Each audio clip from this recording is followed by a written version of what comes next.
At the other stores, she had puttered around looking at things while Vanessa settled the bills. She hadn't realized just how much they were spending until this shocking revelation at Scoop. She felt like putting some of the things back. God, that was a lot of money. Mimi was kicking herself for spending some of her own advance money at Urban Outfitters. But how was she to know Lamont was going to buy her everything she could ever want? Jeans, coats, boots, sneakers, underwear, bags, headscarves, sunglasses, skirts, casual dresses, dressy dresses, socks. Some of the stuff was way sexy. Other things she just didn't consider her style. But Vanessa kept saying, "It's a must-have." Lamont was buying her all this stuff, and Vanessa approved, so who was she to argue? They walked out of Scoop, and Vanessa bumped into a friend heading in. "Hey, Nessa," the pretty woman said sweetly, and Vanessa greeted her in an equally pleasant tone. "Kendra, this is Mimi," Vanessa said, proudly showing off her beautiful young charge. "She's just been signed by Lamont." Kendra was pushing 30, and looked it. She was the kind of woman everyone considered pretty until an exceptionally beautiful woman, someone like Vanessa de la Cruz, walked into the room and made her pale in comparison. Needless to say, running into Kendra made Vanessa feel just fabulous. "You're a rapper?" Kendra asked, looking Mimi up and down. "No, I sing," Mimi said politely, ignoring the woman's head-to-toe evaluation. "Really?" Kendra said, processing this information. "Lamont is handling singers now." "She's the first," Vanessa confided, "branching out and all that." "I just had lunch with Mama Jackson," Kendra volunteered, letting Vanessa know she was still somewhat in the mix. "Were you supposed to meet her today?" She knew the answer to that. Mama had bitched about it extensively. "Was I?" Vanessa asked without concern. She had completely forgotten. "I see you two went really crazy today," Kendra noted anxiously, watching the salesman carrying bag after bag out to the car. "Yes," Vanessa sighed. "We've been everywhere. So tired. Must dash." She air-kissed Kendra and hopped into the car. Mimi obediently followed, forcing a smile at Kendra, who didn't return the favor.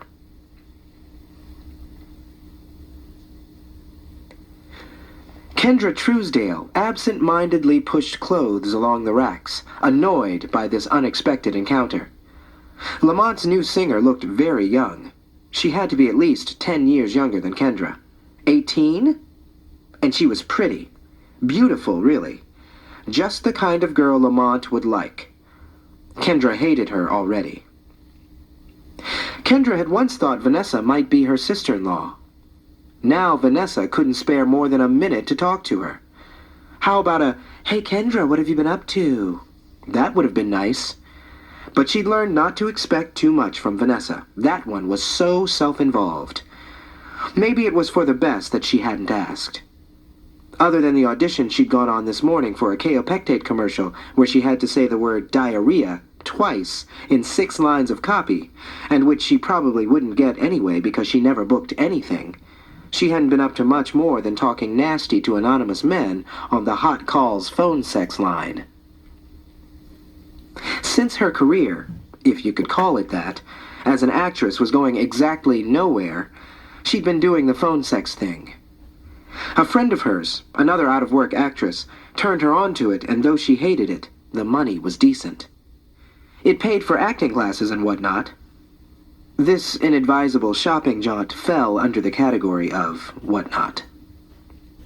Before pursuing acting in earnest, Kendra had been featured in many high-profile rap music videos.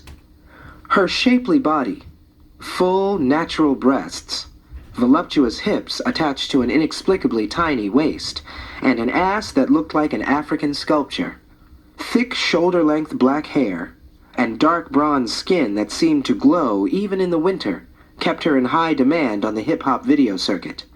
She was not the stereotypical video hoe, mind you. Those girls jiggling body parts only made the final cut. Kendra was featured, face and all, as the sexy love interest of Jay-Z, LL Cool J, Puff Daddy, Snoop Dogg, and Floss, to name but a few. She was the main chick next to the biggest names in hip-hop. They all tried to run the same lines on her, but she kept it strictly professional. Okay, she'd fucked Nelly once, but that was all. An appearance in a Floss video was what put her on Lamont's radar. She wasn't clear on why his assistant had summoned her to his office, but it didn't take long to figure it out.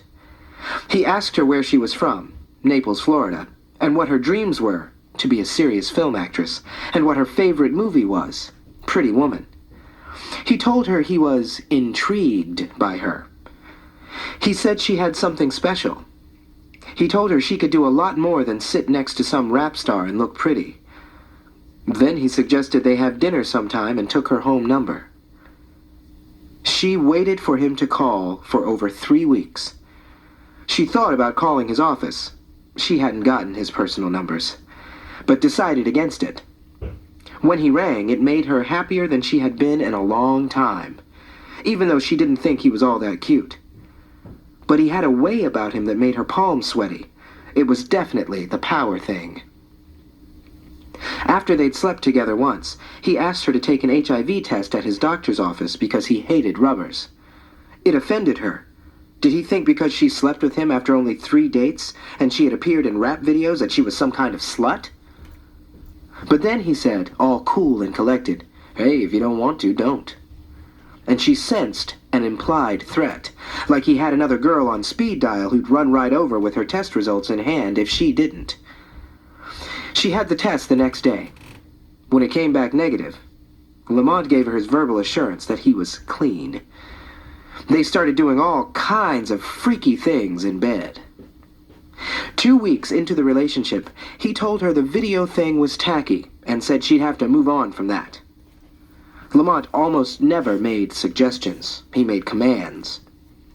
He got her an agent to set her up for commercial and film auditions, which Kendra felt was a great big step toward her goal of becoming the next Vivica A. Fox. She and Lamont were together for 2 years, the longest relationship Kendra had ever had. He laced her with money and the hottest clothes. They went on trips to Maui, St. Bart's, Saint-Tropez. They took weekend trips to Miami or Atlanta for A-list industry parties. Everything first class. Being Lamont's official honey gave her status. When she ran into the rappers whose videos she'd appeared in, they treated her with more respect. She'd even had her picture on New York Magazine's party page, taken at a charity benefit she'd gone to with Lamont, although they didn't list her name in the caption. They called her a friend. Everything seemed to be moving along perfectly. Before Lamont, she was always hustling to get her next job to pay the bills, dating guys she liked but didn't love, and prone to bouts of depression. During the Lamont phase, she still wasn't working much, but at least was getting better auditions. She just loved that man to death. And the lifestyle wasn't too hard to love either. It was the happiest she had ever been in her entire life. Then he dumped her. Wham bam, and that was it. She never saw it coming. "So Kendra's a friend of yours?" Mimi asked as the driver made his way to the Malia Mills store. "Not really," Vanessa said lightly. When Vanessa opened her mouth, it was hard to tell if she was going to speak or yawn. "You don't like her?" "She's Lamont's ex," Vanessa reluctantly revealed. One day, Lamont was all into Kendra, and the next day she was gone. Vanessa had never gotten the full story, nor did she particularly care. She'd learned to keep out of Lamont's business. Staying on his good side meant she got little treats like today. "She wasn't very friendly," Mimi pressed. "She was nice enough," Vanessa said cautiously. "To you?" "Everyone is. To my face," Vanessa said bluntly. She had no close girlfriends. They all became catty sooner or later. Sweetie, you have to understand that everyone wants Lamont's attention. Now that you're his pet project, you're getting more attention than anyone. Pet project? Mimi did not like the sound of that. You know what I mean, Vanessa said, tiring of the conversation. He's putting a lot of energy into launching your career. People can get jealous. So Kendra is jealous of me just because I'm signed to the label? Mimi asked, trying to understand. He's like my boss. Yes, but you're pretty and you're female, and she's jealous of that, I'm sure. I heard she was devastated when he dumped her. She wouldn't even leave her apartment for weeks. Vanessa pushed a lock of hair behind her ear. If I were as fat as her, I'd be depressed too. After a beat, during which Mimi wondered if they were still talking about the same person, she said, She's not fat. She has a fat aura, Vanessa said. It's only a matter of time. Mimi caught herself staring at Vanessa, and she was about to turn away because it was rude, but Vanessa just sat there comfortably, looking straight ahead. She was obviously a person who had grown accustomed to being stared at, and enjoyed it. All day, Mimi had marveled at how perfect Vanessa's skin was. Did she have to go to a dermatologist and get those peels like Mimi had been getting?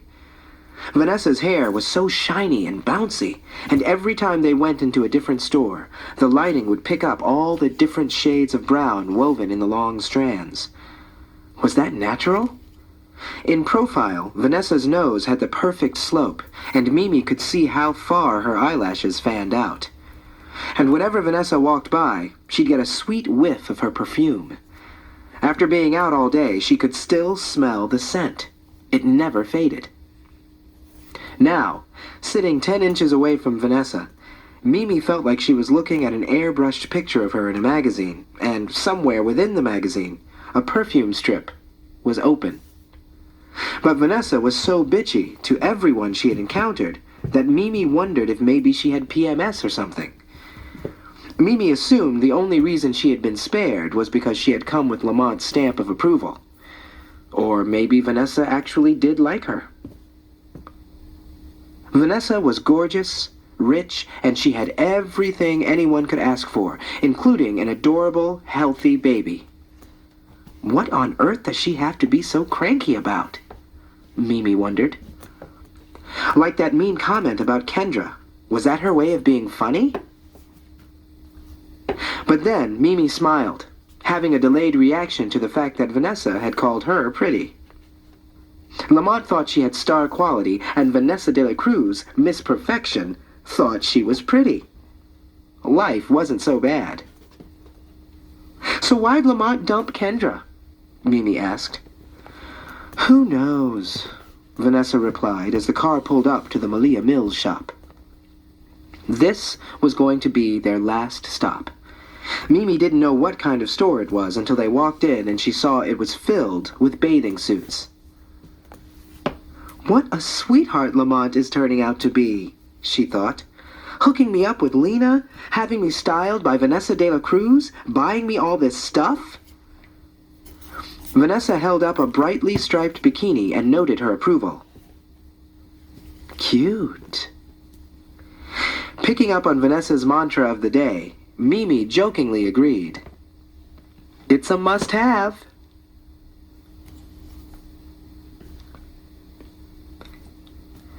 Chapter 16.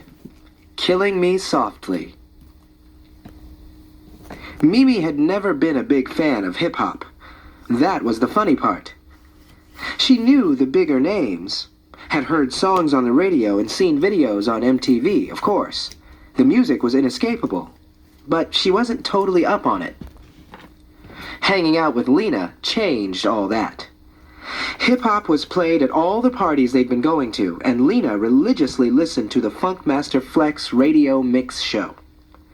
On the rare occasions that Lena drove her Range Rover, she cranked whatever rap CD she'd purchased that week, or a mixed CD of hip-hop favorites that she'd burned. Usually, they took car services, in which case Lena would make the driver tune to Blazin' 104. which played mostly hip-hop and R&B songs that had hip-hop remixes. The music was the bass-heavy, expletive-filled soundtrack of Lena's life, but Mimi didn't mind the overload. She was turning into a hip-hop head, though unlike Lena, she didn't know every single word to every single song. Now here she was at Grove Street Studios about to sing the hook on a record with Super Fat E. Lena had had her listening to various rap song collabos all week, like she was in training for a prize fight. Fat E was one of Lena's favorites. "You're lucky to get down with him," Lena had gushed. "Everything he touches turns platinum. His flow is just bananas." Ivan, the studio engineer, poked his head into Studio A. "You still in here?" Ivan waved for her to follow him, and she did. He opened the door to Studio B, and there was Daryl, sitting at the mixing board with a song playing at an ear-shattering level. "Fat E said he'd be here by 9, Ivan said, and disappeared. "Sup, girl?" Daryl said, lowering the volume a smidgen. "You've been in here all this time? I've been waiting for an hour in the other room." "Yeah," he said, not looking up from the mixing board. "I was just about to slide up in there, just finishing up this other song." He handed her a yellow piece of lined paper with some words scribbled on it. "Your lyrics." Mimi looked at the chorus. It was 5 lines. The first, Gucci, Prada, Dolce Gabbana. The last, I want to be your fly-ass bitch. She couldn't make out the other 3 lines. Daryl's handwriting was so bad.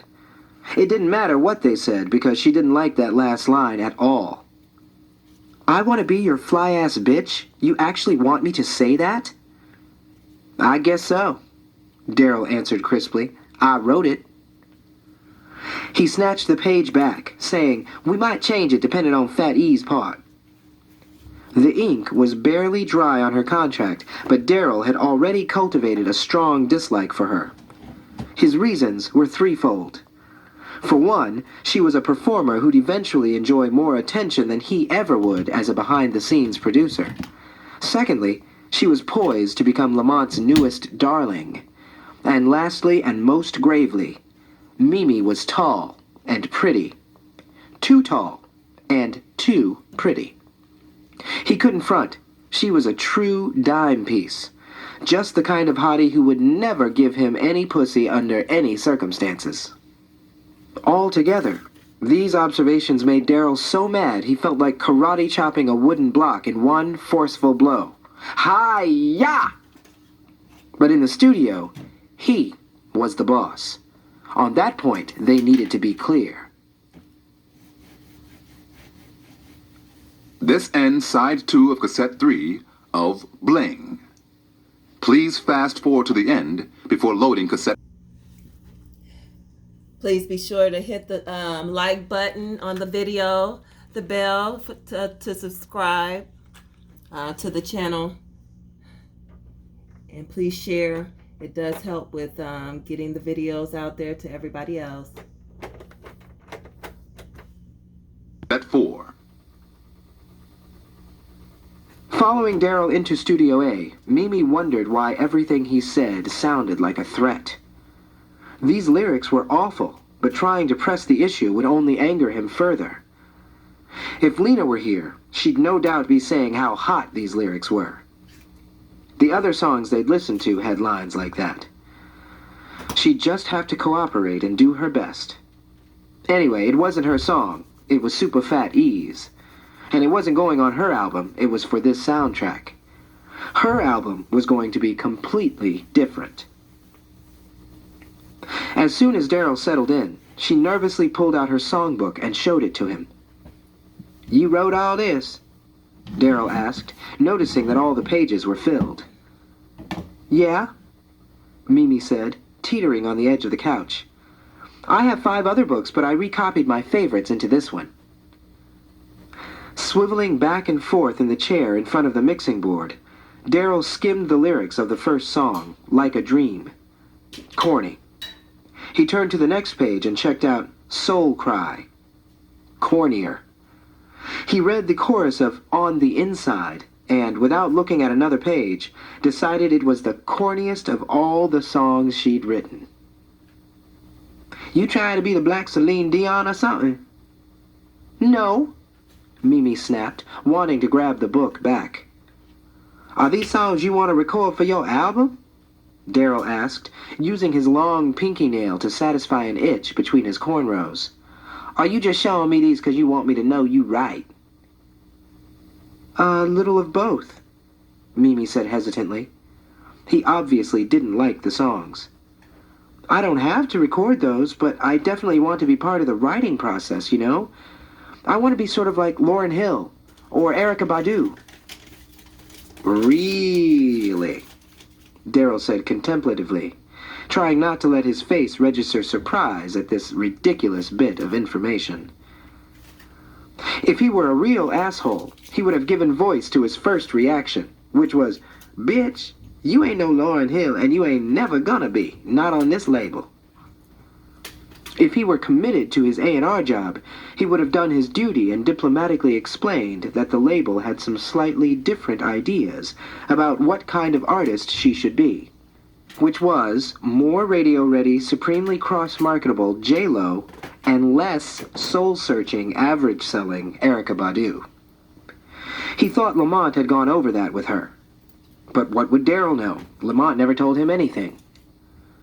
Instead, he gave her a vague, "We'll see," and turned his back on her and got back into his music.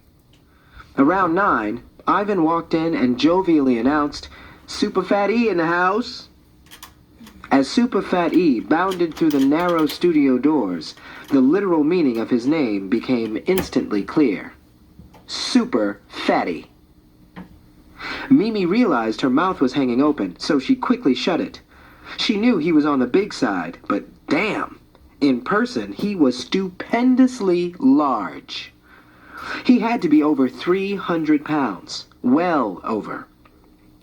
He was wearing a plain white cotton undershirt that could have been used as a hammock for newborn triplets. Yellow sweatpants with white piping hung below his insanely bloated belly, and his plump, dimpled fist clutched a matching yellow jacket.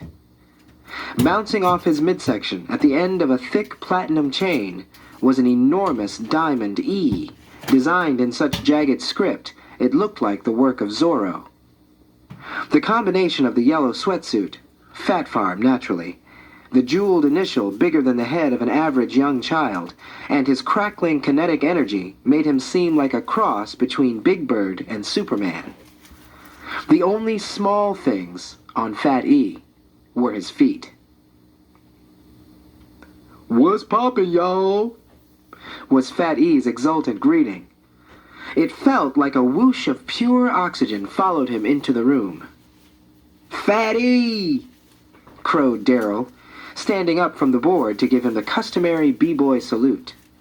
They clasped hands, curled their bodies toward each other, and tapped shoulders, using their free hands to tap the other's back. Daryl was so small, and Fat E so large, it looked like Daryl might disappear into Fat E's embrace, never to be seen again. "Country D," Fat E said. "How you?" "Hi, Playboy," Daryl said, "ready to blaze this record." Mimi couldn't stop staring as he and Daryl ribbed each other.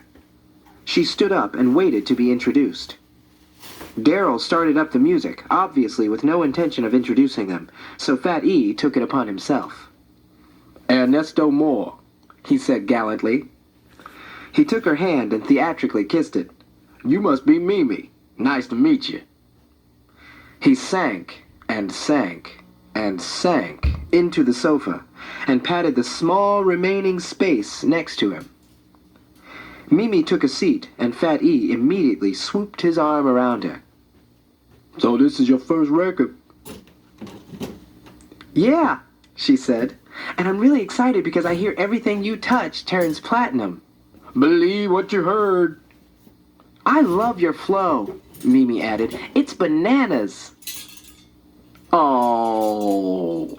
Fat E swooned, soaking up the compliments. "That's right, just stick with me, baby." "Can I see your rap part of the song?" "Sure," Fat E said, "soon as I write it." He looked up as Ivan strolled back into the room, carrying a plastic folder. A wiry, shaggy-haired white guy, Ivan considered hip-hop a creative and powerful art form, and after working with all the big-name hip-hop artists, he no longer got a headache from breathing in marijuana fumes. He tossed the folder onto Fat E's lap. Fat E thanked Ivan, then turned to Mimi and said, "Now that we're all cozy and shit, let's order."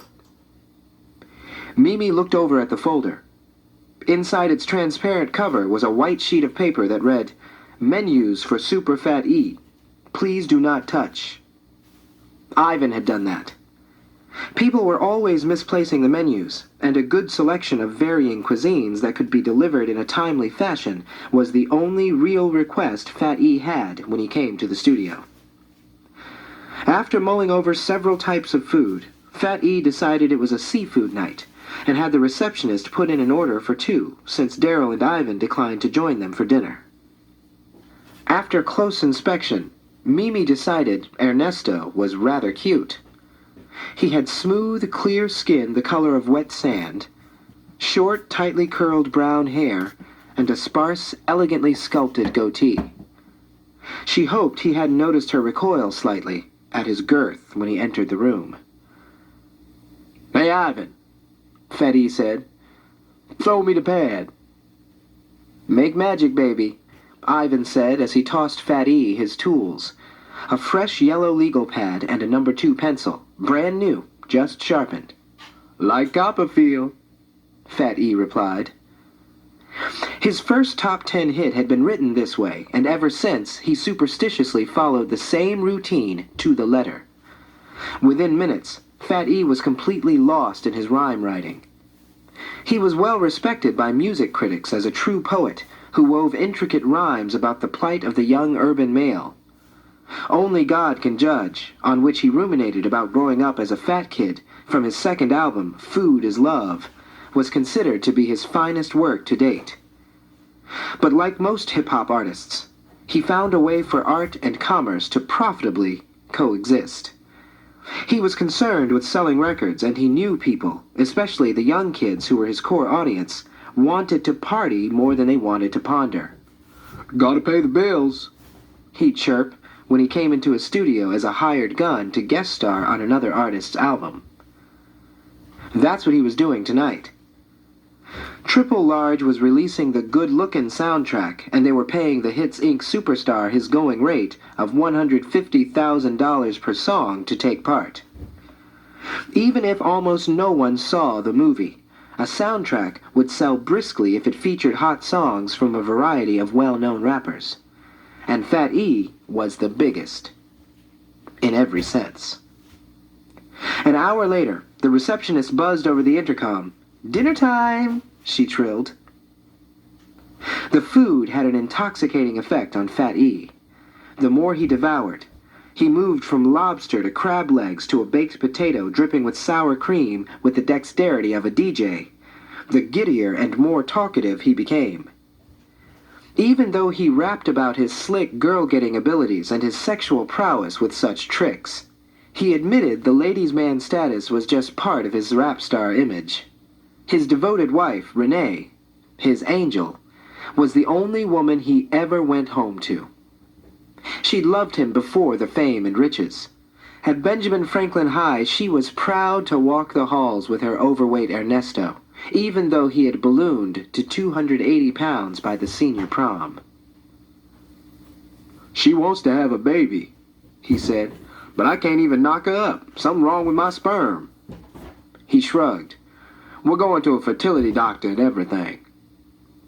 "Keep trying, Fat," Mimi said supportively. "She thinks it has to do with my weight. The doctor said it doesn't," he insisted. "But she wants me to go on a diet anyway. She's worried about me getting so big. She tries to feed me all this low-calorie food. You know what she taped on the fridge?" He paused and cocked his head. "This article with a big headline that says, 'Obesity Kills.' How fucked up is that?" Mimi smiled sympathetically. He sighed. "I know she's probably right," he conceded, wiping his greasy palms with a paper towel. "But goddamn, I'm super Fat E. How am I gonna get all skinny and still represent? Know what I'm saying? Yeah, I hear you, Mimi said, feeling very comfortable with Fat E. But she only did that because she really cares. She's got your back. And that's why I love her, Fat E said. He slouched down in his chair and exhaled, having finished his seafood workout. So, what about you? What about me? You got a man? Me? Nah. Yeah, well, I don't know if there are many suitable fellas in this crowd you're running with, little lady, Fat E mock lectured. Why? 'Cause niggas in this industry is all about gaming. I ain't about games. I got my lady. She's been down with a nigga since times was rough, you heard? Mimi smiled, thinking, why can't I find a guy like Ernesto? But you wouldn't believe how many women throw themselves at this here swole-up nigga, Fat E said, thoroughly amused. Even though they know I'm married, happily married. I don't understand females sometimes. I mean, why chase the nigga that every other chick wants? Why sign up for that kind of stress? I'm not saying you have to be with a lazy, broke motherfucker, but what's wrong with the average, hard-working brother who'll take care of you and love you right? Your wife got both, Mimi quipped. But he'd posed a good question. Jamal had been a star quarterback in Toledo, and wasn't that what made him so attractive? That all the other girls had wanted him and she'd had him? For a while. You heard? Fat E exclaimed, jumping up from his chair. Mimi was so startled that she almost slipped off hers. He scooped her up in his arms like he was about to do curls, and she was the barbell. But I'm one of a kind, baby. As she giggled, he carried her back to the studio singing, Back to work we go, to the beat of Chapel of Love. After laying down his lyrics, Fat E was beyond tired and wanted to jet, but he stayed to encourage Mimi as she supplied her vocal contribution. On her 9th take, after singing the lines Daryl had written, Mimi warbled some of her own creation. She'd been listening to Fat E rapping all night, and she had some complimentary lyrics rattling around in her head. As soon as Daryl heard the unfamiliar words, he cut the music. What was that? His voice sounded loud and disapproving in her headphones. I don't know, Mimi said in her most apologetic voice. It just came out that way. Get out here, Daryl shouted, and Mimi removed the headphones and walked out of the recording booth into the main studio room. Before Daryl could yell, she said, I just thought we could try it. Don't think, sing, Daryl snapped as Fat E wheezed, half asleep, on the couch. Hey, Ivan, maybe you should print that up on one of your signs and put it in the booth, Daryl snickered to Ivan. Don't think, sing. You know, just as a reminder. I don't like it your way, Mimi said boldly. This wasn't her song, so she probably shouldn't be trying to rewrite the lyrics. But this wasn't about the song. Daryl was trying to humiliate her. Lena's kill-him-with-kindness strategy hadn't gotten Mimi anywhere, and she was just about sick of his jacked-up attitude. Nobody asked you, Daryl said. He sat back in the chair and folded his arms, taking pleasure in reprimanding her. Mimi looked at Ivan. His expression seemed to be saying, leave it alone. But she didn't want to leave it alone. For years, she'd been singing the stupid songs Kenny wrote for them when she had a book full of her own songs. Now, Daryl had hardly even looked at the songs in her book before deeming them crap. And he had barely heard the lyrics she was trying out tonight before pulling his power play. Maybe we should ask Lamont, Mimi said without thinking. When she saw the immediate look of panic on Ivan's face, she wished she could have inhaled the words. Ivan knew that threatening to go to Lamont with any complaint about Daryl was akin to a guy telling his girlfriend, yes, those jeans do make you look fat. It was the ultimate no-no. Daryl suddenly got up and walked toward the couch where Fat E was fidgeting in his sleep. Mimi and Ivan didn't know what he was about to do. They watched him grab the phone. Want to take it straight to the top, huh? Darryl said, his usual sarcasm now sounding sinister. Good idea. You ain't never written a real song in your life, but why don't you call the boss and tell him you want to start today? He stabbed at the buttons. It's only 4 in the morning. He never sleeps, and he calls me all the time at this hour. I'm sure he'd love to chat. Mimi didn't think he was really calling Lamont. Was he? Right now? She'd only said that because she couldn't think of anything else to say. Darryl held out the receiver. It's ringing. Mimi rushed over to take the phone. She hung it up and turned to walk back to the booth and do whatever Darryl wanted. Then Fat E sprang up on the couch. What's poppin'? He yelped, pawing at his face and looking around like he didn't know where he was. That broke the tension in the room, and everyone, including Darryl, laughed. Mimi wants to rewrite the hook of your song, Darryl blurted, assuming Fat E would blow her off as a novice, just as he'd done. Mimi was expecting Fat E to object as well, but, to her pleasant surprise, he said, Great, let's hear what you got, baby. When she went back into the booth and sang her lyrics, Fat E, now wide awake and taking up much of Darryl's former terrain at the mixing board, complimented her through her headphones. I likes, he said. They played around with the hook for hours and wound up using a combination of Darryl's lines and hers. When they left at 8 a.m., Fat E put his arm around her, and even though she told him her apartment was within walking distance, he insisted on giving her a ride home. It's great that you can write, he told her as they strolled out to the street. That's how you make real paper. Rule number 1 in this biz. Write your own songs and own your publishing. Darryl followed them out, keeping quiet. He hadn't said much since Fat E went into command mode. Fat E was a hip-hop god, one that Darryl was not prepared to challenge. Mimi climbed into Fat E's black Hummer H2 and watched the guys jovially embrace each other in farewell. But as Fat E went around to the driver's side, Darryl didn't seem to have any warm feelings left for her. Later was all Darryl said, and she saw a look in his eyes that told her there would be hell to pay for what had happened tonight. And she'd be the one footing the bill.